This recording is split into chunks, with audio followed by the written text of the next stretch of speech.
Hello guys, welcome back to my YouTube channel. I'm going to start getting the wiring harness back into the bike. You can see this is a catastrophe. It's already started to collect dust and it's not even finished yet, so that's not looking good. But now I finally have some more time to try to get some more done with this old classic bike.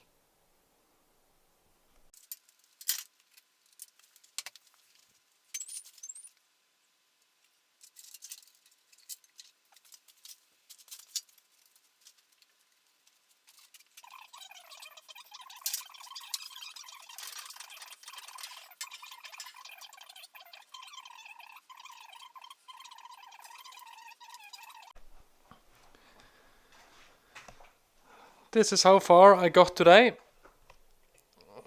The routing is going through here, and this is all the cabling, all the connectors and everything for the CDI box and controls. I think I have that. I have that under control. This one, it's under control. It's going to this. But this is broken, so I need to see if I can fix this or if I'm gonna get a new one, or maybe I have one, a spare one. I'll have to check up on that, but that's good. No problem to fix that. I think it's going to go up in and be zip tied to this all the way here. And here, I'm not sure. I have to check if it's going to go on top here or below. I have to figure that out before I do anything more. And also all of this, I'm not gonna say that I have control where everything is going, but I'll figure that out. I have some connectors here. I found this old one I could connect just to see which one goes to where. So slowly I will figure out everything, where all the connectors go, but this is all I managed to do today. I have to go and check up on something, so I will probably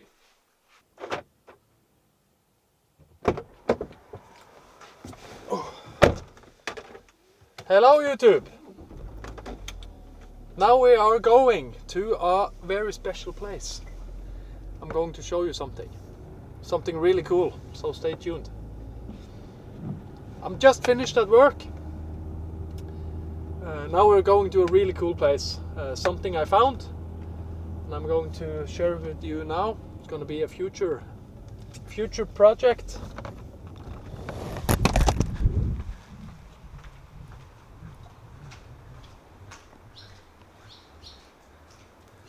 It's really dark. It's really dark in here, but look what I have found.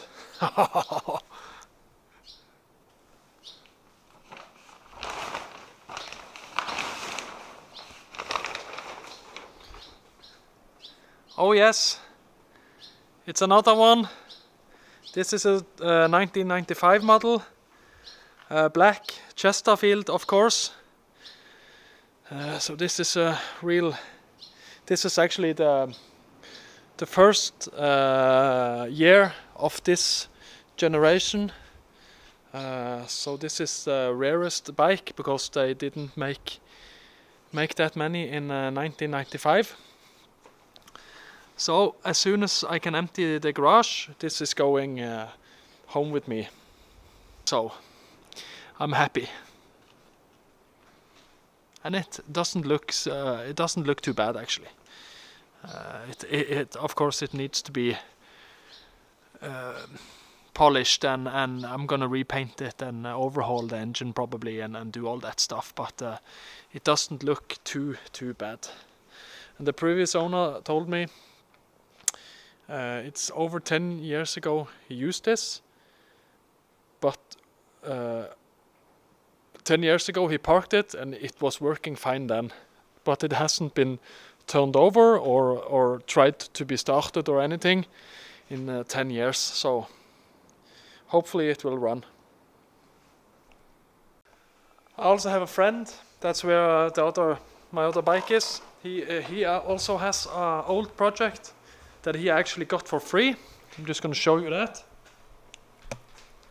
This is a bike he had a few years back, and we searched up the new owner, and he got this back for free. He told them we could just go and pick it up. It was just standing in an old barn that you can see here.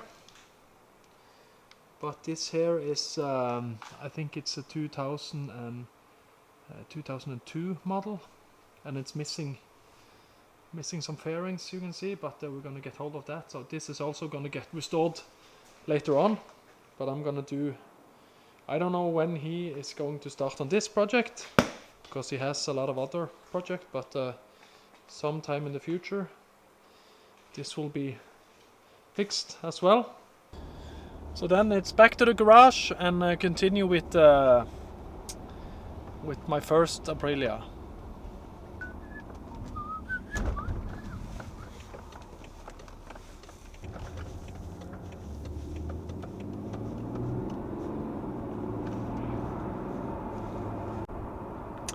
Actually, I'm glad I found that other Aprilia as well, because when I'm stuck on something, if there's something I can't figure out, I have the other bike I can look at and see how it was.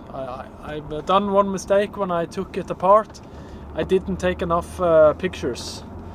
I should have taken way more pictures of how things were and where everything went and how things were aligned and all that stuff, but I found some good drawings online as well and stuff like that, so I'm gonna get it back together. I'm positive on that, but it's gonna take a bit more effort to find the right nuts and bolts and put it back together the right way, but we're gonna get there eventually. Look at that. Ha! A little electric, cute car.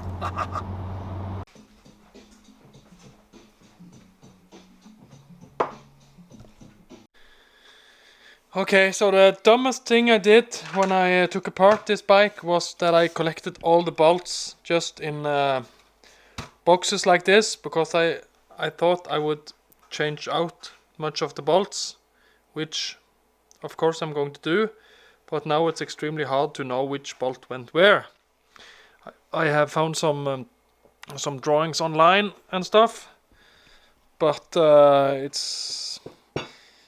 I made the job more difficult for me.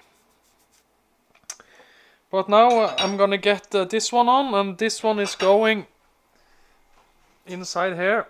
It's going in this way, like that. And there are some rubber bushings that I removed from here when I sent it to paint.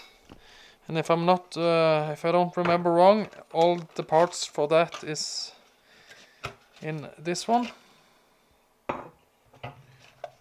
Here you can see there are some rubber bushings and some stuff, so I have to search through there and see.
A little update here. You can see that the wiring harness is in the bike now.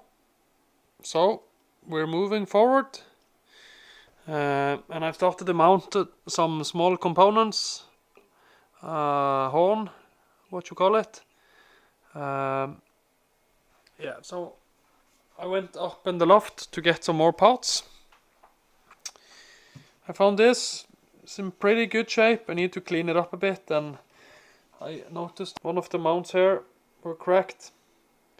So I'm going to fix that before I mount this, and I'm going to check the connections and fix up in this a little bit and clean it. So that's okay. This is an old frame for the battery and cooling reservoir, cooling tank. So maybe I'm going to use this, or maybe I'm going to use this. I'm not sure. I think maybe I'm going to clean both of them and see who turns out the best. Some hoses, clean those. This is one of the radiators I had up, but and this is the best one. But as you can see, it's really shot. So I was thinking about maybe I could straighten these out, but I think it's just way too much work. So I'm gonna go online today and see if I can find a good used one, or maybe I'm gonna buy a new radiator. I'll see. You can see I'm doing the same thing with the speedo as I did with the other wiring harness. I'm stripping everything down, removing all this old. It's kind of almost turned into hard plastic. Removing all this, checking the cables, cleaning a bit, and then wrapping it with the stuff I used on the other wiring harness. So that's the process on this.